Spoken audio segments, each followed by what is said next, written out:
Try lights for every soul. அனைவருக்கும் என் அன்பான வணக்கம்.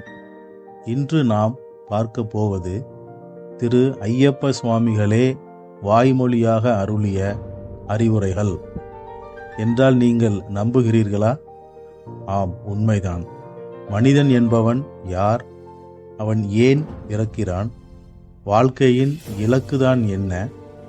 விடுதலை என்றால் என்ன? முக்தி நிலை என்றால் என்ன?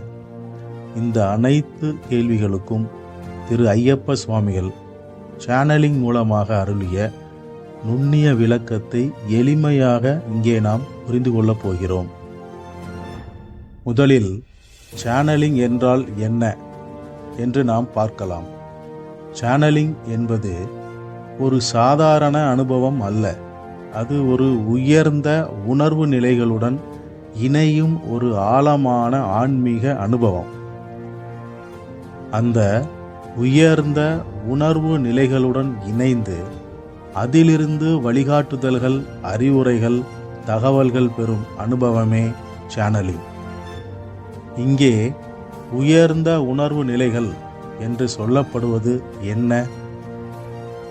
அவை உயர்ந்த ஆன்மாக்களாக இருக்கலாம், சித்தர்களாக இருக்கலாம், அல்லது நமது சொந்த உயர்ந்த சுயமே கூட இருக்கலாம். இந்த சேனலிங் அனுபவம் பலவிதமாக வெளிப்படலாம்.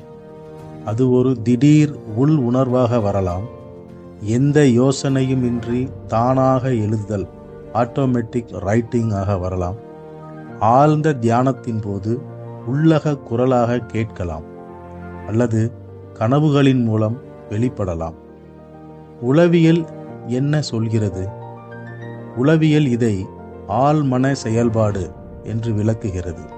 அதாவது நமது சப்கான்சியஸ் மைண்டில் இருந்து எழும் தகவல்கள் என்று அது பார்க்கிறது. ஆனால் ஆன்மீகம் என்ன சொல்கிறது? ஆன்மீகம் இதை உயர்ந்த சுயத்துடன் இணையும் தருணம் என்று விளக்குகிறது. இப்போது மேற்கத்திய நாடுகளில் சில முக்கிய உதாரணங்களை இங்கே பார்க்கலாம். முதலில் mister Edgar guys, sleeping prophet என்று அழைக்கப்பட்டவர். இவர் ஒரு விசித்திரமான முறையில் சேனலிங் செய்தார். தான் தூக்க நிலைக்கு சென்றபோது பல அபூர்வமான மருத்துவ ஆலோசனைகள், ஆன்மீக விளக்கங்கள், மனித வாழ்க்கை குறித்த ஆழமான தகவல்களை வழங்கினார். அவரது வாசிப்புகள் ஆயிரக்கணக்கான மக்களுக்கு உதவியதாக பதிவுகள் கூறுகின்றன. அடுத்து mister Jane Roberts and Zeid. இவர் தன்னை ஒரு உயர்ந்த அறிவு ஒன்றுடன் தொடர்பு கொள்ள முடியும் என்று கூறினார். சேனலிங் மூலம் கிடைத்த தகவல்களை அடிப்படையாக கொண்டு பல புத்தகங்களை வெளியிட்டார். மேலும் மிஸ்ஸஸ் டோலரஸ் கெனான், ஒரு அமெரிக்க ஹிப்னோதெரபிஸ்ட் மற்றும் ஆன்மீக ஆய்வாளர். இவர் தனது ஆய்வுகளில் மக்களை ஆழ்ந்த மயக்க நிலைக்கு கொண்டு சென்று முந்தைய பிறவிகளை நினைவில் கொண்டு வரச் செய்தார்.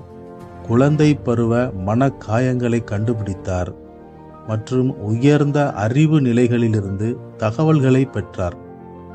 இவரது ஆராய்ச்சிகள் உலகம் முழுவதும் பரவலாக அறியப்பட்டவை.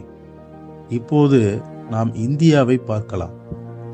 புதுச்சேரியில் செயல்படும் அன்பாலயம் என்ற ஒரு தொண்டு நிறுவனம் சேனலிங் முறையின் மூலம் பல உயர் ஆற்றல்களுடன் தொடர்பு கொண்டு அவற்றின் வழிகாட்டுதல்களை பதிவு செய்து பல புத்தகங்களை வெளியிட்டு வருகிறது. இதன் மூலம் சேனலிங் என்பது வெறும் மேற்கத்திய நிகழ்வு மட்டுமல்ல, இந்திய ஆன்மீக மரபிலும் அது ஒரு பகுதி என்பதை நாம் காணலாம். இவ்வாறு அன்பாலயம் வாயிலாக சேனலிங் மூலம் திரு ஹரிஹரசுத ஐயப்ப சுவாமிகள் அருளுரையாக மக்களுக்கு அருளிய செய்தியினை நாம் இங்கே விரிவாக பார்க்கலாம். இப்போது நாம் மனித வாழ்வின் மிக முக்கியமான கேள்விகளை நோக்கி பயணிக்கலாம். மனிதன் ஏன் படைக்கப்பட்டான்? இந்த கேள்விக்கு ஐயப்ப சுவாமிகள் தரும் விளக்கம் மிகவும் ஆழமானது, மிகவும் விஞ்ஞான பூர்வமானது. மனித ஆன்மாவானது பல கோடி அணுக்களின் இயக்கத்தை கொண்டுள்ளது. அந்த அணுக்களின் தன்மைக்கு ஏற்ப எண்ணற்ற உணர்வு அலைகள் உருவாகின்றன. எண்ணற்ற அறிவின் இயக்கங்களும் தொடர்ந்து நிகழ்கிறது. அதனால்தான் மனம் ஒருபோதும் நிலையானதாக இல்லை. அதை சார்ந்த அறிவும் நிலையானதாக இல்லை, மாறிக்கொண்டே இருக்கிறது.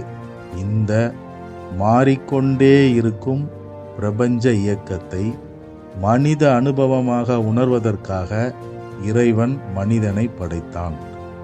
அதாவது பிரபஞ்ச இயக்கத்தை மனித ரூபத்தில் இறைவனே அனுபவித்து கொண்டிருக்கிறான். இதுவே நாம் முதலில் புரிந்து கொள்ள வேண்டிய உண்மை. அப்படி என்றால் மனித வாழ்க்கையில் பயம் தேவைதானா என்ற கேள்விக்கும் அவரது விளக்கம் இவ்வாறு உள்ளது. ஒரு குழந்தையை நினைத்து பாருங்கள். அது தன் தாய் தந்தையின் கையை பிடித்தே நடக்கிறது. ஆனால் அது என்ன நினைக்கிறது தெரியுமா? நான் எனது சக்தியின் மூலமே தான் தனியாக நடக்கிறேன் என்று. அதை போலவே மனிதன் நினைக்கிறான் எல்லாவற்றையும் நான் தான் செய்கிறேன் என்று. ஆனால் உண்மை என்ன? ஒவ்வொரு ஆன்மாவும் இறை ஒளிக்கரத்தால் வழிநடத்தப்படுகிறது. நாம் வழிநடத்தப்படுகிறோம் என்பதை மறப்பதாலும் தனியாகவே இருக்கிறோம் என்று நினைப்பதாலும் தான் பய உணர்வானது உருவாகிறது. இதுவரை நடந்தது எல்லாம், இப்போது நடப்பது எல்லாம், இனியும் நடக்கப் போவது எல்லாம் அவன் செயலே என்று நம்புவதே சரணாகதி. இந்த சரணாகதி மற்றும் அன்பு கருணை கொண்டு வாழும் ஆன்மாக்களை இறை ஒளி தானாகவே ஆட்கொள்கிறது என்று அவர் விளக்குகிறார். அடுத்த கேள்வி, விடுதலை என்றால் என்ன? முதலில் மனிதன் ஆன்மாவாக தோன்றி பிறகு உயிராக தோன்றி பின்னர் இரண்டுமாய் சேர்ந்து உடலாக உருவாகிறான். அதன்பின் மனிதனே மனதை உருவாக்குகிறான். அதன் மூலம் அறிவை உருவாக்குகிறான். மேலும் இந்த மனமும் அறிவும் சேர்ந்து நான் என்ற ஈகோவை உருவாக்கி அதன் மூலம் இயக்கங்களை நடத்துகிறது. இவ்வாறு உருவாகும் இயக்கங்களுக்கு உயிரே முழு ஆற்றலையும் தருகிறது. சூழ்நிலைகளின் தாக்கத்தால் நல்ல மனம், தீய மனம், கோப மனம், அன்பு மனம், இவ்வாறு பல மனநிலைகள் உருவாகின்றன. அறிவும் அப்படியே உருவாகிறது. இப்படிப்பட்ட இந்த மனமும் அறிவும் சேர்ந்து உருவாக்கும் இயக்கம் ஆன்ம வளர்ச்சிக்கு உதவாது. இதையே ஐயப்ப சுவாமிகள் கூறும்போது, மனம், அறிவு, இயக்கம், இதனால் உருவாகும் நிலைகள் அனைத்தும் கழிவுகளையே உருவாக்குகின்றன.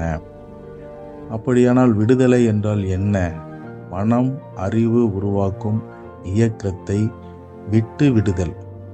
அதாவது நான் செய்கிறேன் என்ற எண்ணத்துடன் செய்யும் செயல்களை விட்டு விடுதல். விடுதல் பிளஸ் அவைகளை விடுதலை. அப்படி விட்டுவிட்டால் உயிரானது இயக்கங்கள் ஏதுமின்றி அமைதியாகிவிடும். இவ்வாறு உயிரானது இயக்கமின்றி அமைதியாக இருக்கும் நிலையே விடுதலை என்று அவர் விளக்குகிறார்.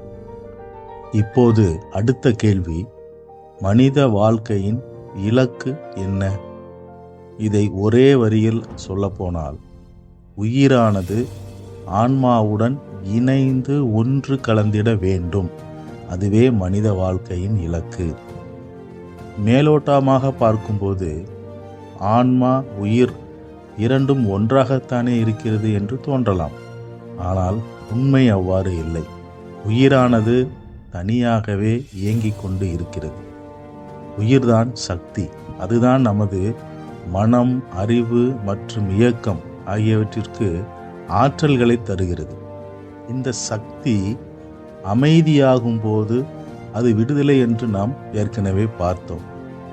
இவ்வாறு அமைதியான உயிரை ஆன்மாவுடன் இணைத்திட முயல்வதுதான் இலக்கு. இணைக்க வேண்டுமா? ஏன் இணைக்க வேண்டும்? ஏனென்றால் புவி ஈர்ப்பு விசை ஆன்மாவை பூமியிலேயே கட்டி போடுகிறது. அதனால் மறுபிறப்பு தொடர்ந்து நடந்து கொண்டே இருக்கிறது. இந்த ஆன்மாவை விடுவிக்க வேண்டும். அது உயிர் என்ற இயங்கு சக்தியால் மட்டுமே ஆன்மாவை விடுவித்து பிரபஞ்சத்தின் பல படிநிலைகளை கடக்க உதவி செய்திட முடியும். இதற்காகத்தான் உயிரானது ஆன்மாவுடன் மனிதன் வாழும் காலத்திலேயே இணைந்து ஒன்று கலந்திட வேண்டும் என்று அவர் வலியுறுத்துகிறார். இப்போது முக்தி என்றால் என்ன என்று பார்க்கலாம். உயிரானது ஆன்மாவுடன் இணைந்த நிலையே முக்தி. அதாவது உயிர் அமைதியாக இருக்கும் நிலை விடுதலை. உயிரை ஆன்மாவுடன் இணையச் செய்யும் நிலை இலக்கு. உயிர் ஆன்மாவுடன் இணைந்த நிலையே முக்தி. என்ன ஒரு ஆழமான அறிவுரை பாருங்கள். இதை கேட்கும் நாம் ஒவ்வொருவரும் நிச்சயம் ஆசீர்வதிக்கப்பட்டவர்களே. சரி, அப்படி உயிர் ஆன்மாவுடன் இணைந்தால் என்னென்ன நடக்கும்? அதையும் அவர் இவ்வாறு அறிவுறுத்துகிறார். மனித இயக்கம் ஆன்மாவின் ஆற்றல்களால் மட்டுமே இயங்கும். அதாவது உயிரும் உடலும் ஆன்மாவின் ஆற்றல்களால் இயக்கப்படும். மனம் என்பது மையமாக இருக்காது. அறிவு பேரறிவாக மாற்றம் பெறும். புரிதல் என்பது விரிந்து இவ்வுலக இயக்கம் மட்டுமல்ல, பிரபஞ்ச இயக்கத்தினையும் வெளிப்படுத்தும். வாழ்க்கை என்பது ஒரு ஒழுங்கு நிலை பெறும். ஆழ்ந்த அமைதி பிறக்கும். அன்பு அமிர்தமாக பெருகும். முக்கியமாக நான் என்ற ஈகோ கரைந்து செயல்கள் அனைத்தும் ஆத்மார்த்தமாக மாறும். ஆத்மார்த்தமான செயல்கள் எனப்படுவது யாது? பணம், புகழ், இன்பம் போன்ற எந்த ஒரு பிரதிபலனையும் எதிர்பார்ப்பு இல்லாமல் அவரவர் தம் கடமைகளை முழு மனதுடன் செய்து ஆனந்தம் கொள்ளும் செயல்களே ஆத்மார்த்தமான செயல்கள். அவனே செய்கிறான், இறைவனே செய்கிறான் என்ற நிலையில் நடக்கும் செயல்கள். உலகின் மேதைகள் கூட இதை உணர்ந்துள்ளனர். ஆல்பர்ட் ஐன்ஸ்டீன், ஸ்ரீனிவாச ராமானுஜன் போன்ற விஞ்ஞானிகள் அவர்களின் கண்டுபிடிப்புகள் தங்களுக்கு புறம்பான ஒரு உயர்ந்த சக்தியின் அருளால் நிகழ்ந்தவை என்று கூறியுள்ளனர். நமது இசை உலகிலும் கூட இளையராஜா, ஏ.ஆர். ரஹ்மான் போன்றவர்கள் எல்லா புகழும் இறைவனுக்கே என்று கூறுவது அதே உண்மையை வெளிப்படுத்துகிறது. மேலும் ஐயப்ப சுவாமிகள் வெகு சூட்சுமமாக இந்த செய்தியையும் கூறுகிறார். அதாவது ஆன்மாவின் ஆற்றல் உயரும் போது அறிவு எதையெல்லாம் நிரந்தரம் என்று நம்பியதோ அவையெல்லாம் மாறக்கூடியவை என்று புரியும். உங்கள் வாழ்வு குறித்தும் பிற மனிதர்களுடைய வாழ்வு குறித்தும் இறைவனை குறித்தும் உருவான புரிதல்கள் அனைத்தும் மறைந்து முற்றிலும் புதியதான புரிதல்கள் உருவாகும். இறுதியாக நாம் வாழ்வது இறைவனை உணர்ந்து கலப்பதற்கே. இதனை உணர்ந்தால் பிறவியை தாண்டிய உண்மைகள் வெளிப்படும். எதிர்காலத்தில் மனிதன் பல அதிசயமான புதிர்களை உணர்வான் என்று அவர் உறுதியளிக்கிறார். மனிதன் என்பவன் பிறந்தான் தேட, அறிய, விழிக்க. முக்தி என்பது மரணத்திற்கு பின் கிடைக்காது, அறிவின் விழிப்பில்தான் கிடைக்கும். இப்போது கேள்வி, நீங்கள் விழிக்க தயாரா? வாழ்வை மாற்றும் ஒளி உங்களுக்குள் தான் இருக்கிறது. நன்றி. உங்கள் இல்லங்களில் இறை ஒளி நிறையட்டும். ரத்னசாமி.